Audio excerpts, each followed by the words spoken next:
So hello everyone. Thank you all for joining. My name is Maria. I'm the programs manager at the Video Consortium, and I'm very, very excited to be introducing you all to our wonderful guest speaker, Sara. Sara works in sales and acquisition at MC Distribution, an independent art house film distribution company based in Lebanon that operates in the region. And Sara also has previous experience working in other film distribution companies such as Chrysalliers in Paris, and also in the acquisitions department of films and series from Canal+.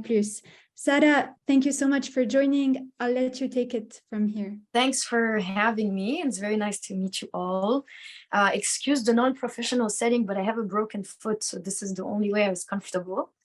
So I'm gonna be talking definitely about the MENA region, which is, the Middle East and North Africa, because this is where our company is based and where we operate. But I'm also gonna, try to talk about how it's also done elsewhere with a focus on the Arab world. But you'll see that in the slides also, there is a classical approach to distribution that's being kind of disrupted now with all the streamers coming in, right? Well, the change has begun a long time ago, but we are feeling it in the Middle East more and more so than ever, because we have players that have just entered the market like Amazon. There's talks also about HBO. Disney is here. They're not buying yet, but they're definitely going to start buying by the end of the year. So this is all also very disruptive for the whole industry. All right, so my film's ready. What's next? That's the question that every filmmaker asks themselves. Oftentimes, at distributors, we have a lot of filmmakers that come to us and they're like, okay, so I spent 4 years working on my film and now it's just sitting in a drawer. What am I going to do with it? This is what the talk is going to be about. So I'm just going to introduce you to some very important notions in distribution. That way also you'll be equipped if you ever want to negotiate with a distributor, because I know also a lot of you are not only filmmakers, but producers of your film. And it's often the case in the art house scene where people wear many caps, and this is absolutely true in the Arab world. So you guys need to know some stuff about distribution, about the lingo, about what kind of deal would be advantageous for you or not, just so you're not, completely, just so you know how to negotiate when you're faced with this part of the life of the film. So basically, this is a nice diagram where we have the director, who's the filmmaker, probably you, producer, who's also probably you, although you could have other co-producers on board. So when your film is done, no, we're still on the other, Okay. When your film is done, usually the traditional route, and the one that I find, honestly, that is still the most efficient, is to find yourself an international sales agent. This is very important. Why? Because, we live in a world where, unfortunately, the big fish eat the small fish, and you have to have some kind of recognition before you can be put in touch with the big distributors or even the small ones, who are definitely gonna talk to sales agents and see what films are on the market. To get a sales agent, I would say that the best first step is to get your films into festivals yourself, because they're always going to look at what films went to what festivals, and this is often where the markets go, and the sales agent are going to go there and try to see what films are on the market and what films won in festival or been nominated or participated. So the first step, I would say, is you need to apply to festivals heavily. Try to be, if you can, at the festivals yourself, to network, to have meetings there with distributors or sales agents, just to make yourself a bit seen. And to be behind the film also, because at this stage I'm sure that you don't have enough money maybe to pay for a press attaché or have like a lot of marketing materials, that would be ideal. But let's be realistic here. So what you can do is definitely submit your films to A-class festivals, but also B and C-class, because sometimes, these festivals are hard to get into. They can be political also. So submit to a max of festivals just to have a bit of credentials for your film. That way, when you're going to meet with a sales agent or a distributor, you're going to have a sort of card that says, okay, my film has been in this and that festival, or hopefully has won this or that award, even if it didn't win, but at least that you went through this first selection, right, where sales agents and distributors are actually going to consider you. Because if you don't have connections, this is the way it goes. And same for us, when we do buy a film, and we go to our clients, which are TVs and TV platforms, they're going to tell us, where did the film go? Alison, sorry, you had a question I didn't get to. I saw that you wrote something. Alison wrote, I'm building out my festival lists now. Are there any festivals on the B or C level you recommend? I've already got Sundance and more on my list. Yeah, well, it's definitely going to Sundance and Cannes and Toronto and these A-list festivals is great, Berlin. But then there are also a lot of B-class, C-class festivals in Europe as well. You can get into, there's the Venice Film Festival. It's considered an A-class, I guess, but not really. Like the A class would be, I would say, like Sundance and Cannes and Berlin. But then you can look into the Rome Film Festival, San Sebastian Film Festival, Venice Film Festival, Malmo. Basically, go to every Europe countries and go through the list of festivals they have, and you will see that there is a big list that you can go through.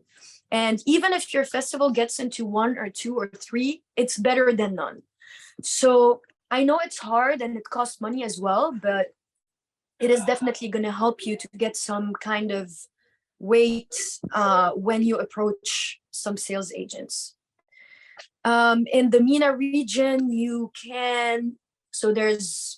there's definitely the Guna Film Festival you can apply to, Cairo Film Festival, absolutely the Red Sea, which is now one of the biggest and upcoming film festival in Saudi Arabia.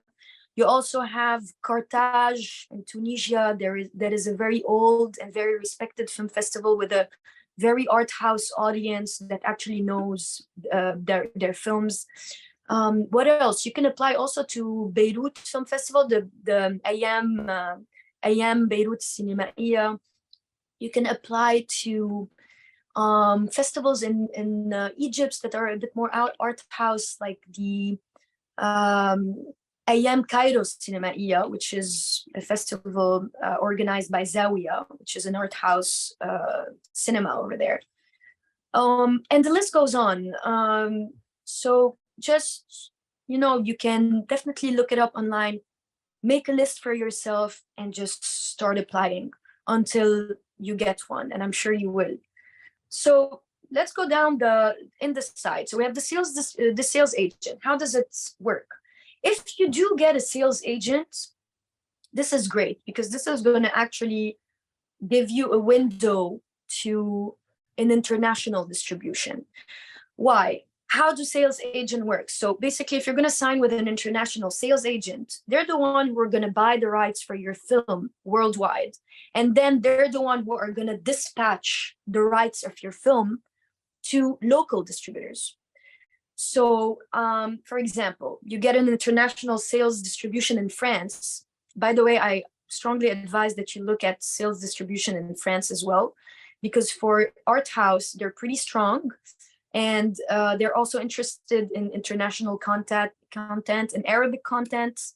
And they're very, very present in the markets, especially in Cannes and other kind of festivals. On the top of my head, there's like Pyramid, Jafana, Wild Bunch, of course, if you can. Well, these guys are kind of big. Jour de Fête, that's now called the Party Sales. And the list goes on. Also, you can go to a website called what's it called, Unifrance, and you can have a list of all the distributors over there, and then get the emails from there and start contacting people and sending your film. So these international sales agents, they're basically going to buy the rights worldwide for your film. Unifrance, it's called. UNIFRANCE. You're welcome. So they're going to buy the rights of your film internationally. Then they're going to go sell your film to a French distributor, to a German distributor, to a South America distributor, to the US. When it comes to the Arab world, you need to know that the whole Arab world, which is MENA, it's Middle East and North Africa, is treated as one single territory. The reason why that is because the territories are too small to go sell them to local distributors. People can do that, but what we usually do is sell the film for MENA. So the sales agent will not go and sell Saudi and sell Qatar and sell Beirut, Lebanon. They will most often make a deal with a distributor like us for the whole MENA region. So this is good for you to get a sales agent for sure, because if you don't, then you're going to have to go strike deals in France and Germany and the MENA, etc., which is going to be a lot more time consuming, and which is going to be harder because you'll also need the contacts. But it's not impossible. I've seen it. It does happen. And it's better to do this than not to do anything at all and keep your film in the drawer. But definitely the first step you want to do is submitting to festivals and trying to get an international sales agent. If that doesn't work, then you can start contacting the distributors themselves. So when you go to distribution, let me talk a bit about distribution, because this is like a vague idea for a lot of people and they don't know what it entitles exactly. And this is why I'm here today, to kind of give you this notion that you can't even find on the internet or in books. It's really like stuff you have to learn on the spot. So first of all, the distributor is going to sign your film and is going to have various mediums where they can sell it. So the various mediums that you guys are going to work with as distributors, the distributor is going to buy the rights of your film for various mediums: festivals, theatrical, airlines, TV, and VOD. Usually you strike a deal with a distributor that's going to buy your rights across all platforms, but sometimes they might just take it for theatrical or just take it as sales for VOD and TV. We do everything, all the spectrum, and usually you're going to have deals that cover everything because the distributor is going to want to take exclusive rights for a certain territory for all the mediums. So they're going to help you with festivals. When they do that, the distributors are going to submit the film to festivals themselves and are definitely going to help with the press and getting the films into festival. Then you're going to have theatrical, which is cinemas, basically theaters. So this is where the distributors come in and, do the whole campaign and put your film in theaters and negotiate with theaters so that your film can be seen on the big screen. Then you have airlines, which comes next, where you're going to have your film screened in, for example, now we just made the deal with Emirates Airline and Qatar and so on for films of the Arab worlds. TV, which is still one of the biggest buyers nowadays. Now it's a classic one, and TV is definitely losing some of its momentum with the streaming platforms coming in. But in the Arab world anyway, it is still a major contributor to your sales. And even in Europe, there's still, I would say they're still number one, although the streamers are definitely picking up the tab now. And then you have VOD, and I'm going to get into VOD later and the different kinds of VOD that you have. VOD stands for video on demand. So that means Netflix, Amazon, iTunes, any kind of streaming platform that you have online. Sorry, I think Lulua, you had a question. So you have two questions. If you can explain a little, what does buy the rights of the film in title? Yeah. And can you please describe in a general way the kinds of stories, themes that would be of interest to the Arab world? So if you want, I'll go back. Actually, I'll go back to Maha's question. If you can explain a little, does buy the rights of the film in title? Yeah. So this is a notion that, because people are like, what is distribution? What do you buy exactly? What you buy is the rights to the film for a particular region and a particular time frame. So us in the MENA region, for example, with my company, we buy the rights of the film exclusively for the MENA region for 7 years. That means that for the next 7 years, we will be the exclusive distributor of your film in the Middle East and North Africa. That is, if we take it exclusively, of course, which we always aim to do. So then we will be the exclusive distributor of your film. So we will be able to put your films in theaters and pitch it to TVs and sell it to VODs and put it in festivals. And we will be the only ones entitled to do so. Now, in the future slides, I'm going to go through this in a more detailed manner. So I think your questions will be answered. For the other question that was about the themes, well, you know, there are a lot of themes that are in vogue in the Arab world right now. One of them definitely is women empowerment.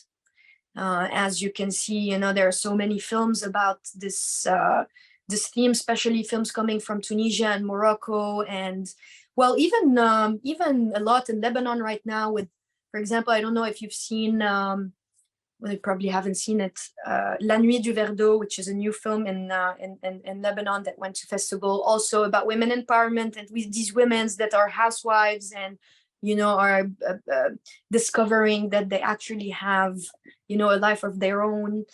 Films also about women empowerment, like, you know, in countries where religion and is very prominent and there's a patriarchal society. That's definitely a theme in vogue. What else is in vogue? Well, as you know, in the Arab world, it's also a lot of political issues. So we have a lot of films coming from Palestine and discussing all these kinds of politics. Although you have to be careful because we also live in an Arab world that's very prone to censorship. And I would advise that while making your film, even though art house films are here to speak about those issues, and this is why we make these films, we also need to be a bit careful on how to approach the subject, not to get censored yourself, but just so your film has a chance to really get out there. Because you also want your films to be seen. So if your film is extremely political and very hard to pass censorship, then you're actually doing yourself not doing yourself a favor because it's not going to be out. Now, we thought that the platforms would actually help us get through this because they don't really, you know, abide by any censorship law like Netflix. But mind you, we pitched a project to Netflix not long enough, which was a film about homosexuality in Morocco, and that was very subtle in a way. And the film actually went to Cannes, and they refused on the basis that they don't want any polemic, they don't want to stir any bad press for the platform. And we were kind of deceived, but very disappointed because we're like, well, what's the point of being a free streamer if you can't even stream these kinds of film? But this is not a rule. They've also taken films that are very political, but you know, it depends on their internal strategy at the time. So yeah, so we'll get back to this at the Q&A at the end, maybe discuss a bit the Arab world more, but for now, let's move on with the presentation. All right, so this is the media chronology. This is the classic media chronology, and this is a chronology that you saw specifically in Europe and that the Arab world also kind of abided to, but you know, in the Arab world, we have our own rules. So basically before, you used to go to theaters first. And then you went to DVD and TVOD. TVOD is transactional VOD like iTunes and Google Play and whatnot. 4 months later, you went to TVOD and DVD. 10 months later, you went to pay TV. So pay TV is the TVs where you have to pay a subscription to watch the films, like Canal+, like OSN in their world. 24 months later, you went to free TV. Free TV, which are TVs that are available for free, like NBC, like Al Jazeera, like TF1 in France, any kind of free TV that you can see. 36 months later, you went to SVOD. SVOD means subscription VOD, which means you have to pay a fee to watch the platform, like Netflix, typically, like Hulu, like Amazon, like any kind of subscription VOD that we are now that emerged and that are now entering the market. 48 months later, that's when you go to AVOD. AVOD, it's an advertising VOD that we rarely work with. Basically, it's a free VOD where you get ads and you can watch the film for free and see the ads. We usually don't work a lot with these because once you go to AVOD, it's like your film is burnt, because nobody's going to want to pay a premium fee if your film is available for free on the internet. So that's also another advice I give you. Before you give up on your distribution and put your film on YouTube, really try to go the conventional route first, because if you do put your film on YouTube or any kind of free platform, then no distributor is going to want to pick it up, because once it's on these free platform, then the distributors can make money, because no client is going to want to pay to buy it. Of course, if your film is getting old and you're not striking any distribution deal, of course, at some point you're going to want to share it, and I strongly advise. But before you do, make sure that you've exhausted all the traditional routes. Can we go to the next slide, please? So although this traditional classic media chronology is still very much happening now, there is also a new way. In the US, it's been here for almost 10 years, but in the Arab world, we're always lagging behind. You have a day and date, which means that now you don't have to go through this classic chronology. You can just go straight to VOD, right? So your film is out, you go straight from the festival to the VOD platform. And we've seen this a lot during COVID, right? Because traditional mediums were not working and people were at home in front of their streaming platform. And there were a lot of day and date deals, even for huge blockbusters, which was kind of never seen before. Can we go to the next slide, Madouche, please, Karia? All right, distribution deal. You're going to want to negotiate with the distributor. What do you need to know? And how are you going to negotiate? Let me introduce you to some lingo. So the next slides. Okay, so guys, this is some notions that it will be great if you to know in case you want to have a discussion, or you're going to have, an agreement, a deal memo, or a long-form agreement, a contract, basically. And you're going to want to know what they're talking about. So first of all, let's talk about the minimum guarantee. The minimum guarantee is a very important term that is definitely going to be used if you're going to strike a deal with an international sales agent or a distributor. The minimum guarantee is basically a sum of money that the distributor is going to give you upfront, regardless of how your film is going to perform.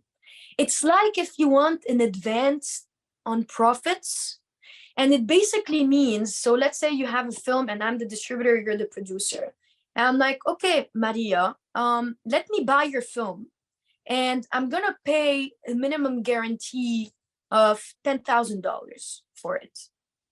That means that regardless of how your film performs, you are still going to get $10,000 that I'm going to pay you upfront. And this is how distributors bid. So when you go to big festivals, or even like not even big festival, when you want to do a deal and you have many distributors interested in your films, one of the key components of bidding is going to be the minimum guarantee. So let's say we're 3 distributors interested in your film. I'm going to put 10,000, and then Front Row is going to put 20,000, and then Film Clinic is going to say, no, I'm going to put 25. Of course, there are a lot more things that you're going to want to look at when you strike the deal, but generally, producer, the minimum guarantee is definitely a factor of what they're going to take into consideration. So how does it really work? Maria, can you go to the next slides?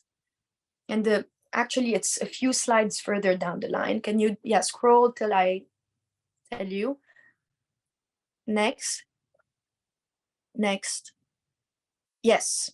Okay. So just to explain the minimum guarantee a bit, when you're going to do a deal with a distributor, he's going to they have different mediums, which we talked about: festival, theatrical, VOD, television, etc. He's going to want to split the profit with you on these different mediums. Now, these are numbers that are very standard and typical in the Arab worlds that usually you definitely cannot find online. I am sharing them with you today, so you know a bit, if you get an offer from a distributor and you have no idea, well, here are some numbers that you can have as reference and say, okay, I'm not being totally screwed here. So basically, the licensor, you are the licensor because you are giving your rights to the distributor. The licensee is going to be the international sales company or the distributor that's going to buy your rights from you. Once they buy the rights, so in the contract, you're going to have a table like that says, if your film gets sold in theaters, we are going to take 50% and you are going to take the remainder 50%. If your film goes to television, it sells in television, you are going to be entitled to 70% of the sales and we're going to take 30%. If your film sells in airlines, VOD platforms, pay-per-view, i.e., which means Netflix, Amazon, iTunes, etc., we usually do a 50-50. These numbers are standards in the Arab world. They are not a rule. Just don't be surprised if you get these numbers. Of course, you can negotiate. Everything is up for negotiation. But of course, it depends also on your weight, because if you have a great film that went to Cannes and you have many distributors bidding, of course, you're going to be able to negotiate a higher minimum guarantee and lower percentages. But if your film it's a first feature and you're struggling and you don't have a deal, then definitely you're not going to have the upper hand in negotiation. But also you have to understand that the distributors are also on your side. Well, it depends, but we at MC Distribution, for example, have a lot of first-time filmmakers, and we know we have a mission of promoting independent Arab cinema, and we definitely like to give the filmmakers a push. But also, mind you, that this is a business, and it's also very hard for distributors to survive in this kind of art house market. So let me just say something about the minimum guarantee here. So this is interesting. Let's say you have this table, okay? So I made a deal with Maria. Maria, I'm gonna give you $10,000 of minimum guarantee for your film, and here is the splits that we are gonna do in case your film sells, okay? And we are gonna try to sell it. What this means is I'm gonna give Maria $10,000 upfront. So I'm gonna wire her the $10,000. You're gonna have $10,000 in your account. So when I start selling the film, which means it's gonna go to festivals, theaters, TVs, and I'm gonna start cashing in my sales. Before Maria sees a dime of the sales, I am first gonna reimburse myself the $10,000 I gave to Maria. And only after that will we start splitting the revenues. I don't know if that makes sense. It's a bit of a notion to understand, but it's great if you guys can already have a notion of this. So yeah, it means basically that if I'm giving Maria $10,000 and then I have a TV sale that's $30,000, or let's say theaters. Let's say I I made $10,000 in theaters, then I'm going to get the $10,000 back and Maria is not going to see the profits yet. But if I get $20,000 in revenue, I'm going to give the 10,000 back to Maria, and then we're going to split the remainder 10, 50-50. So then I'll say, okay, Maria, I got my $10,000 back.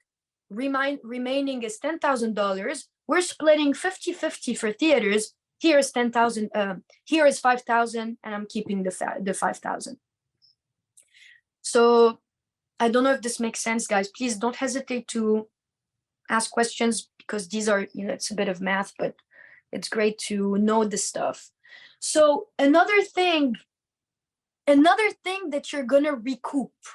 So when I say recoupment, it means that I'm gonna recoup my minimum guarantee. Recoup, it means that I'm gonna reimburse myself the expenses that I made, right? Which is the minimum guarantee, but not only. What comes with the minimum guarantee? The P&A.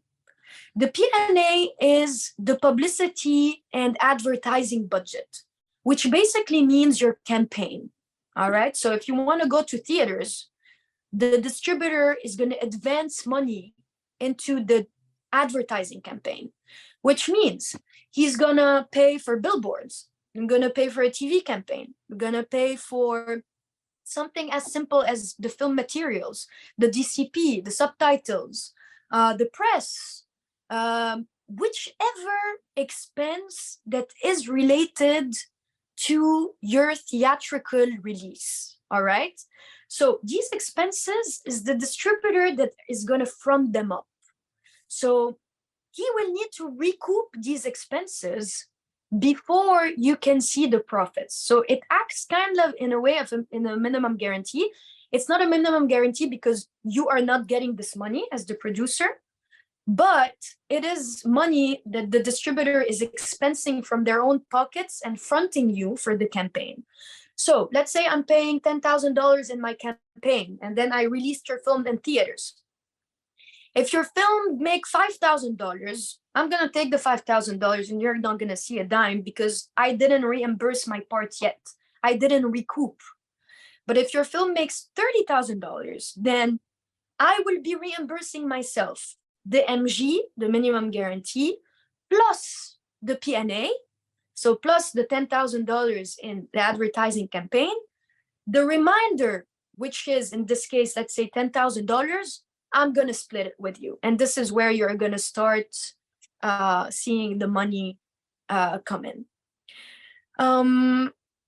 So in a lot of cases, what we do is that we cap the P&A. And this is producer, a lot of time they want to cap the P&A. What does it mean?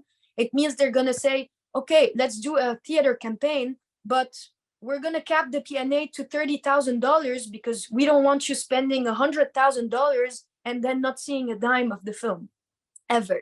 So in a lot of contracts, you're going to see that there's a cap to the P&A that's freely up to negotiation between you and the distributor.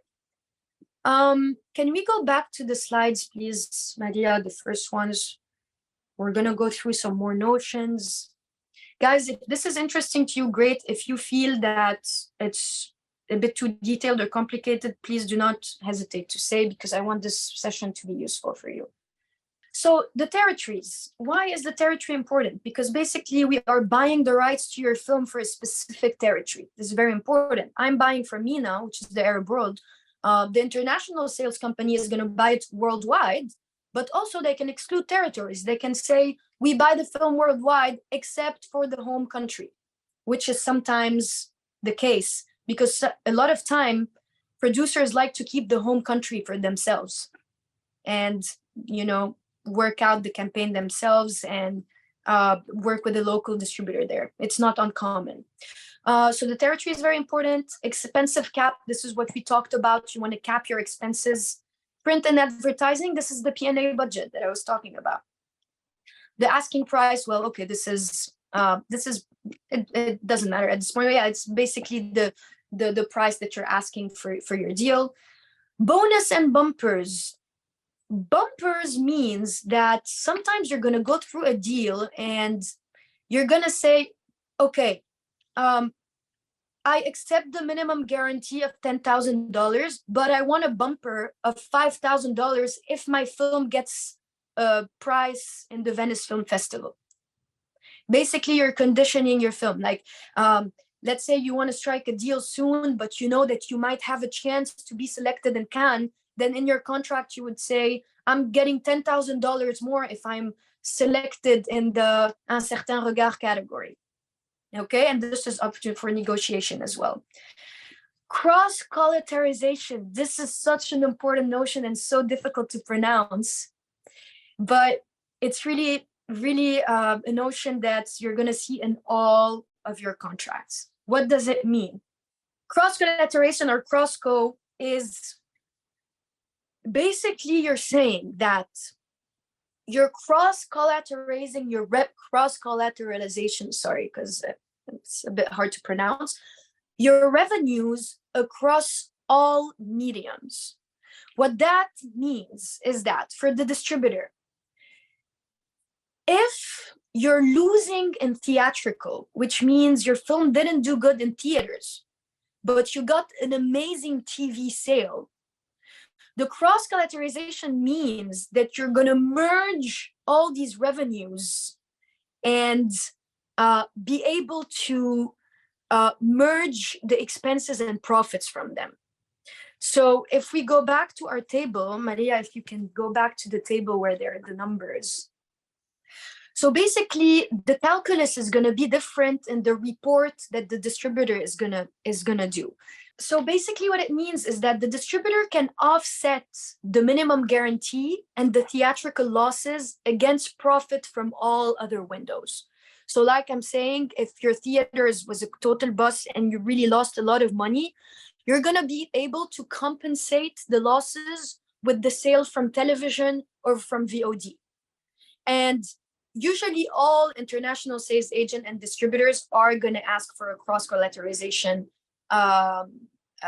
clause, which is very standard, but it's also good for you to know what it means, because then when you're going to get the report from the distributor with the calculus and what you earned at the end, you're going to notice that they're actually offsetting the losses from one medium with the revenues from another. Can we go back, please, to the slide? Great. Output and package deals. This doesn't really concern, it's really on the sales front. It means that if I'm going to sell to a TV, I can sell them a package deal, which is sell them a lot of films in a package and, you know, give them a discount most often.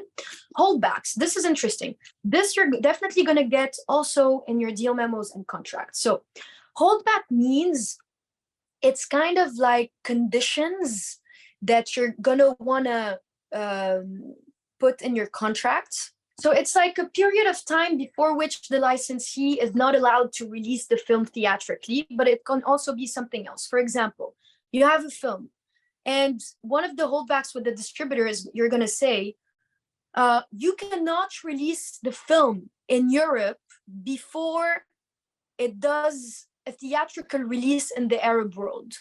That's a holdback. So we are playing with dates. You're like, I want my film to be first released in Lebanon and the Arab world before you release it in France. Or it can be, I want the film to have its first VOD release in France before you have a VOD release in the Arab world. So you can play with the dates and have like some sort of conditions in your deal memos to kind of put a time frame for the sales windows that the distributor is going to have. This is kind of like the media chronology that we saw, although it's pretty typical, but you can also put your conditions and say, okay, I really want my film to be released in Lebanon first, and then you can have your first TV sale starting this date. Royalties, doesn't matter, DCP, well, the digital copy print is your DCP, which means it's the actual material of the film that you're going to use in theater. And this you're going to have probably to, well, this is for materials. You're going to supply usually a ProRes to the distributors, and he is going to make it into a DCP to send to festivals. And this is typically the kind of expense that goes into the P&A budget that we talked about. A deal memo is the shorter version of a contract. It means the shorter version of the long form agreement that you're going to get. And the VPF is no longer, well, it used to be still being used around 5 years ago, but you don't need to have it anymore because now theaters are equipped with a recent technology that doesn't use it, so it doesn't matter. All right, can you go down some slides, Maria, please? All right. So your films need to be marketed. Next slide, please. A lot of filmmakers, you know, they sometimes it's very hard because it's your baby, but you also need to think of your film as a product. Unfortunately, well, not unfortunately, but it's the truth, because at the end of the day, what you want is to reach audiences, and you want your film to be seen, right? Or else you'll just be doing it for you, which is also a possibility. But you know, our goal is to get the film out and for it to reach its audiences and, you know, shape consciousness and perceptions. And this is the goal, but it cannot happen if it just sits in a drawer. So this is a different kind of mediums that you're going to use within your campaign. Definitely, you're going to want to set a release date that you can negotiate with distributors and be in talks with them to determine the best release date for the film. You're going to also, the distributor is going to think about the theaters and the number of prints. How many theaters are we releasing in? Are we releasing in very specific art house theaters? Are we going global? Are we releasing in 1, 2, 3, 10?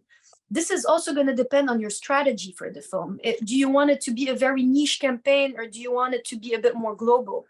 The publicity and advertising, P&A budget that we talked about, are we going to cap it? How much do we want to invest in the campaign? Because we can also lose in it. So what is the appropriate amount that we want to spend here? Avant-premières, which is also very important, where you can have, you know, some buzz and hype and press building on the film. Special screenings, which are going to be also press screenings before the film is released. They're going to generate a bit of press and buzz. Promotional material, which is, of course, the poster. So this is all going to be developed with your distributor as well. Regarding this, guys, and I have a very helpful tip here, especially for art house films. What we do is that we developed a lot of posters over the years. And what is really, really helpful is when you guys have a camera, a photographer on set, even for just a day, and actually take pictures of potential poster during your shoots. This is so important because sometimes, you know, we have the film and we want to make a poster out of it. And it's oftentimes very difficult because we can't find a good frame or a good shot of the film. And what I did in this case is that sometime I had the whole cast come back and we shot the poster from scratch. But if you have, for 1 day or two, think about it while you're shooting your film, to have someone taking pictures and, you know, take potential shots of nice stills and nice and potential posters. This is really helpful for art house films. Like, it will definitely help you in the budget as well, because making a poster from scratch and organizing a photo shoot is very expensive. So promotional materials are also posters, but teasers, trailers, which are very important. Any kind of, now we have like promotional, very short videos for Instagram and social media, any type of promotional stuff you can use online. Positioning on audience. This you're going to have to discuss with your distributor for sure. How are you positioning your film? Who's your target audience? Are you talking to a specific type of people? Most of the time you are, and it really helps to refine your audience because you don't have an unlimited budget. Of course, it'll be easy to go on billboards and TV campaigns and do the whole thing, but let's be realistic. You don't have any money, and probably neither does your distributor. I mean, he's going to be able to front some money, but he's probably not going to be able to pay $200,000 for the campaign alone. And anyway, you don't want that, because if he does that, you'll never see a dime of your film. So you want to think strategic. Who is my target audience? What do they like? How can I reach them in the least possible money and most specific way? And online helps a lot with that, because as you know, you can target a lot more online now and have a lot of the traditional budget that was spent on campaigns and billboards and TVs being redirected online and being very specific. Sponsorships and partnerships, definitely your distributor is going to work on that. You know, if you have a film about wine, he's probably going to want to partnership with winemakers in the countries and have specific events targeted towards the wine community. I'm just, giving an example here. Billboards and TV, what I said, pretty traditional, and radio too. So the last slide is an image of censorship. And we already talked about that, but yeah, in the Arab world, we do have to manage this constraint, which, trust me, we are trying to fight every day. And it's not easy, but we had a lot of great films that, couldn't see the light because of these restrictions, but it is a reality that we have to face. Last slide. Thank you. And yeah, I'm ready for your questions now. Can there be different distributors? For the MENA region? No, let's say like a distributor for the MENA region and then like a distributor for like in the US, for example. Absolutely. Yes, absolutely. So for if you don't have an international sales agent, because if you do have one, then we are going to contact them and they are going to sell us the rights to your film for the MENA region. If you don't have an international sales agent, we usually do the deal directly with the distributor, with the producer, with you. And we only buy the rights of the film for the Arab world. So the rest of the rights are yours. You can do whatever you want. You can sell them in all other territories that is not MENA. Okay, thank you. Just going back to the kinds of stories that you talked about, do films that are about have Jewish themes and perhaps refer to the Holocaust, how do they go down in the Arab world? Is that something that in the Arab world or the world? In the Arab world. Well, as you know, we have a very big conflict in the region. Of course. That's why I'm asking. And this is one of the biggest issues you're going to have to deal with censorship. Unfortunately, these kind of themes will probably not fly in the Arab world because of all the conflicts that been going on and the political stance of most Arab countries. It's going to be very hard to put this kind of film out. Maybe in theaters, even TVs and VODs that are probably not going to take this type of content for the Arab world. Got it.